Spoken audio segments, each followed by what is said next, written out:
Hello everybody, it's Wyvern here with another bit of Total War Warhammer 2 Quick Magic gameplay. This time around we are on the map, the Altar of Ultimate Darkness, and we are playing a bit of Dark Elf on Wood Elf gameplay. So this time around we are taking it from the opposite perspective of the Dark Elves, and in this situation I did decide to go with what I think is a fairly competitive, fairly conventional build, and hopefully it works out. So for my lord, I did decide to run Malekith, and he is on foot. I personally do not like to bring lords or heroes on large mounts if you're going up against the Wood Elves, unless you have a very specific strategy in mind. The simple reason being that if you get netted down, the Wood Elves will almost certainly try to net you down with Brave Anathema. You will get shot and dumpstered very, very quickly, and as you probably made a very expensive investment with that lord, keeping him out of the fight or otherwise otherwise getting him shot down are both pretty bad ways to use them. So rather I went pretty cheap with Malekith, stripped him down to just a few spells, including Power of Darkness, Chill Wind for the slows, because you obviously want to try to control the Wood Elf movement a little bit, Soul Stealer for the survivability, and then Gaze of Malice and Stand Your Ground from his abilities, of course Bifle Conjuration. And with those abilities I kind of just brought a fairly cheap on-foot Malekith, which does give him 90 armor as well and Silver Shield, so he should be very, very survivable, very hard to kill for anything my opponent really brings. Alongside him, I did bring two heroes to stiffen up my front line and help him bust through, including a Death Hack. She does apply poison and has a pretty fancy aura called the Chill Blade. I was actually thinking about bringing two Death Hags, but I ended up deciding on just one. She's obviously on foot, but she does provide that Encourage aura. She does have Murderous Mastery of her own, has Frenzy, bonus against infantry, all that sort of stuff. So she can definitely help my front line of Bleak Swords chew through the enemy Eternal Guard, or most likely Eternal Guard, very, very easily. Alongside that, I did bring a Knight Assassin. And I decided to do this instead of a second Death Hag. Wanted to give him a shot. Hope him to use him to poke at enemy lords a little bit with his hand crossbow, and you make some use of his abilities. He does have Web of Shadows, which is basically a single cast Soul Stealer. He does have Assassin's Trophy, which is a nice debuff and could actually help me protect Malekith if he's being dove upon by, say, a lord on a dragon or something like that. And then I do have Black Dragon Egg, which I'm hoping to use against some squishy enemy units. So definitely, and the Knight Assassin is no pushover in melee either, so he can definitely help stiffen up my Bleak Swords if needed or if called for. In the second line, we do have 2 units of Dark Shards with shields. Obviously, shields are practically mandatory if you're trying to slug it out with enemy shooting. If my opponent does try to engage me, these Dark Shards should be able to engage for example, Starfire Shafts or Hagbanes or anything like that, and come out on top simply because of their silver shields. And they do have a slightly higher model count as well than the Wood Elf and shooting infantry. And yeah, they're a pretty decent choice. Plus, if my opponent brings something like, say, Treekin, these guys can definitely shred them very, very quickly, very handily. 2 units of Witch Elves are covering my back line, as well as providing me with some support for my front line. If things start going south with the Bleak Swords, I can always throw these guys in, and Witch Elves should be able to chew through just about any units the Wood Elves put on the field.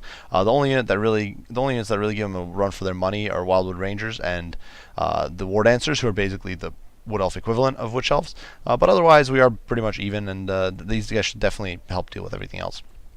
Unit of Cold One Knight is in the back, ready to sally out and deal with enemy Wild Riders. They decide to get in and get jumped by the Witch Elves, and otherwise just to really protect my backline. These guys are good armor piercing, anti-large choice, and are pretty tanky, and they can definitely trash and dumpster enemy large stuff.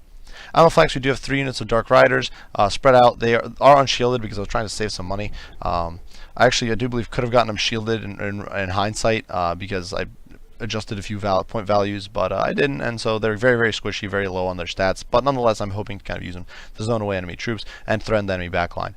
And out of the flank we do have a single unit of Shades, and the Shades with dual weapons of course have very, very good melee stats against Wood Elves who don't have much armor. These guys can do a lot of work, and out here on the flank they can get potentially an ambush going or something like that, and pressure my opponent's troops that way. So definitely going very wide and just trying to envelop my opponent and crush him up from all angles. My opponent has Vanguard deployed 2 units of Glade Riders, and you can see they're already tearing into my poor Dark Riders over here. Unit of Wild Riders is covering them, and of course I have no real way of dealing with the Wild Riders. Dark Riders are absolute garbage in melee. They, I do believe, would struggle to beat Glade Riders to begin with, much less Wild Riders. Backing out the Wild Riders will actually absolutely dumpster these guys, and that's why I have the Cold One Knights in the back there. But yeah, they're definitely very, very potent unit. They cause fear, which could be a problem for my Bleak Swords, and yeah, they could be very good. Front line composed entirely of Eternal Guard with shields here, backed by a Spellsinger of Life on a horse. The Spellsinger did not bring a Power Stone, which is a little surprising, though she did bring a Blessing of the Ancients, which I think is a little bit of a mistake since there's not really much, if any, woods on this map. I'm not even sure if there is any woods on this map, actually. There might not be. It looks like there's not at all. And she, of course, does have regrowth, earth blood, and surprisingly flesh to stone. Personally, I'm not a fan of bringing armor boosts against Dark Elves. The reason being that Dark Elves, even if they don't intentionally go for armor piercing, which you probably won't do against Wood Elves in most cases, you still tend to have a lot of armor piercing in your army nonetheless, because all your shooting is armor piercing. A lot of your backline troops will be armor piercing and that sort of stuff.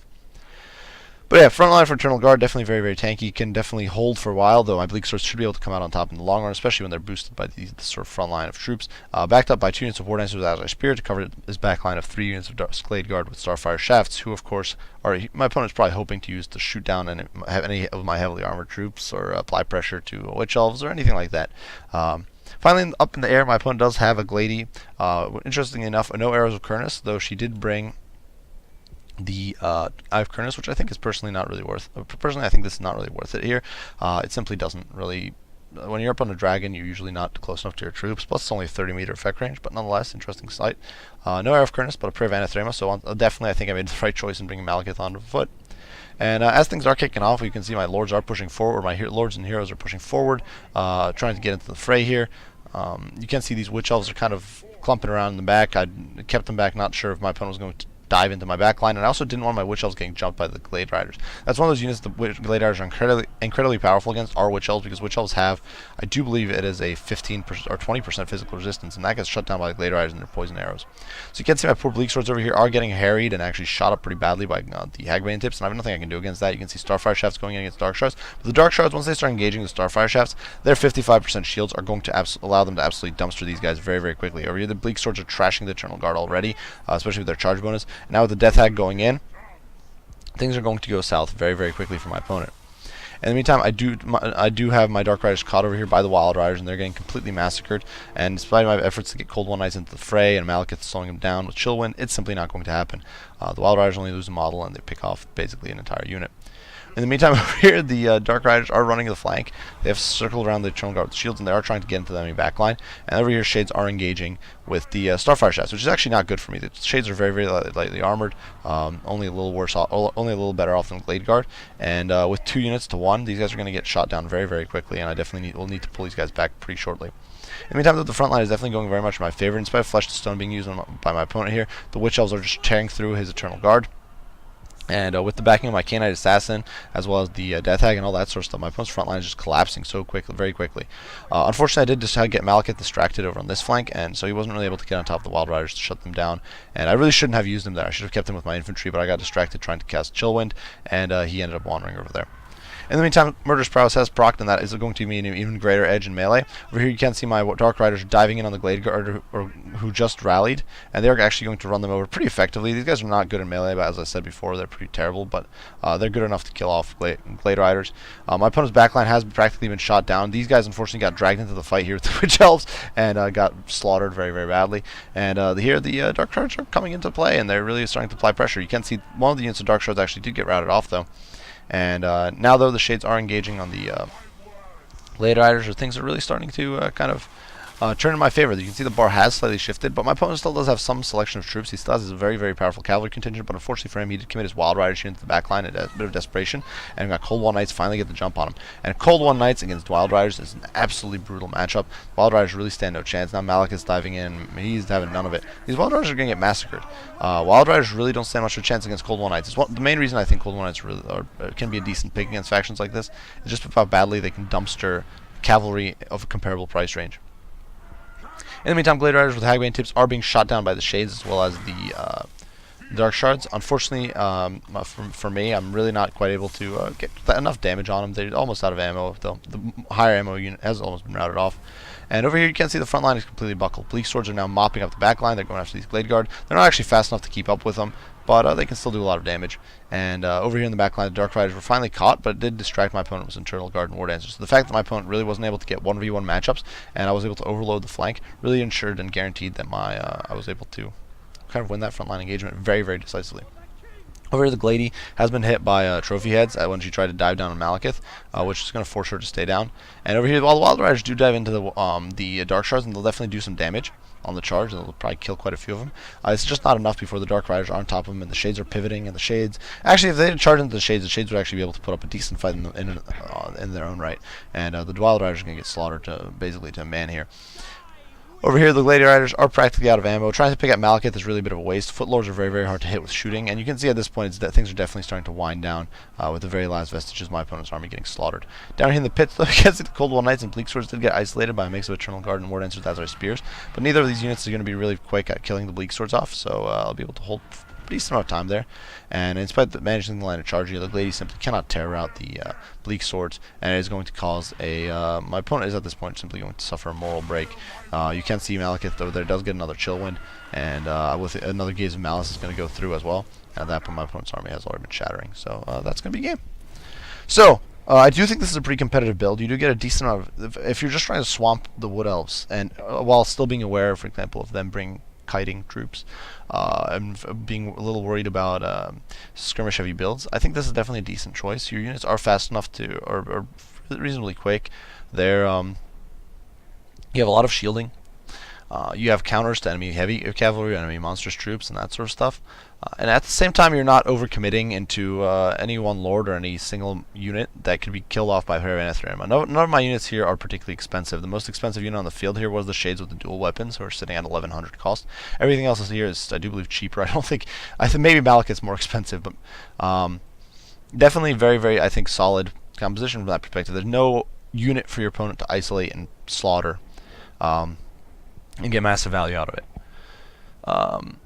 I definitely made some serious micro mistakes. I should have committed the Canine Assassin to melee, and instead I used him to kind of poke at enemy troops and poke at the enemy lord, which he did okay, but he wasn't always able to get shots on.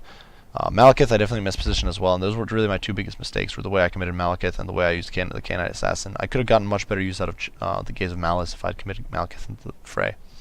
The Bleak Swords, as you can see, did really well, as did the Witch Elves, and the Dark Shards actually racked up a decent amount of kills, just slaughtering the enemy backline. The Shades also applied some pressure to both the Glade Guard as well as the Glade Riders with Hagbane tips, and did a really good job there. Dark Riders zoned them away, and actually a few of them raked in a decent amount of kills fighting the Glade Guard. Cold Wall Knights helped shut down those Wild Riders, so definitely I think, in most part, I think this is a very, very solid composition. For my opponent, I definitely think that if you're not bringing a Power Stone, a Spell Singer isn't really worthwhile. You're much better, and you're much better off bringing in a Branch Wraith on foot for the melee attack bonus and for the more versatility of spells available, and for just stopping power that Branch Wraith offers in comparison.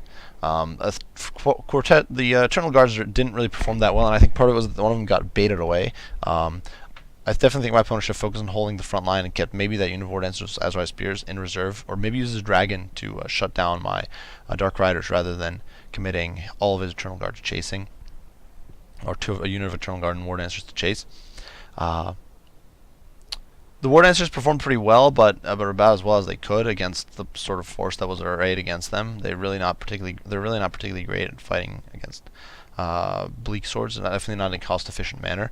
And I think they really got sliced and diced up by the Witch Elves and the Death Hag and all that sort of stuff. So that was a little rough. The Glade Guard did surprisingly well, and I think that just came down to the fact that they did outrange my troops, and I also left my Shades in a really compromising position. If I was, the Wild Riders did pretty well, as the Glade Riders, I think, but I think that if I was going to do any sort of advice on this build, I think it was a pretty good build, but I would drop the Glady off the Dragon and get her up on an Eagle instead for the extra mobility, and extra flexibility, and just being cheap. It makes her, I do believe, 800 points cheaper, and I would use those points for something else, most likely unit of War Dancers, or trying to cram in some Wildwood Rangers perhaps, to win that frontline engagement. Maybe, honestly, maybe dropping the Glade Riders with Hagbane tips and getting an extra unit of Wild Riders would be a good idea, because you can always, if your opponent does bring Cold Wall Knights and they're trying to get him into your backline or something, you can always drop a Brave Anathrem on them and then shoot him to death. It's definitely not a bad idea, and it can definitely be pretty potent. Then the Wild Riders are really pretty decent actually against most of what the Dark Elves can bring to the field. So for the most part, I don't think this is a bad composition. I just think there's a few little tidbits you should change. I definitely think the Dragon should go probably, and the Glade Riders could be replaced with Wild Riders, and say a unit of Wildwood Rangers or something like that. So I do hope otherwise that you enjoyed this video. If you did, be sure to leave a like and subscribe down below. Great game to my opponent here, Donnie Donowitz. I definitely had a lot of fun, and yeah, I found this was an entertaining game. If you guys have any comments, criticism, any questions about the game or anything like that, be sure to post them down in the comment section. I will respond as soon as I can. As usual, guys, I do appreciate you all for watching, and I'll see you all in the next one. Bye for now.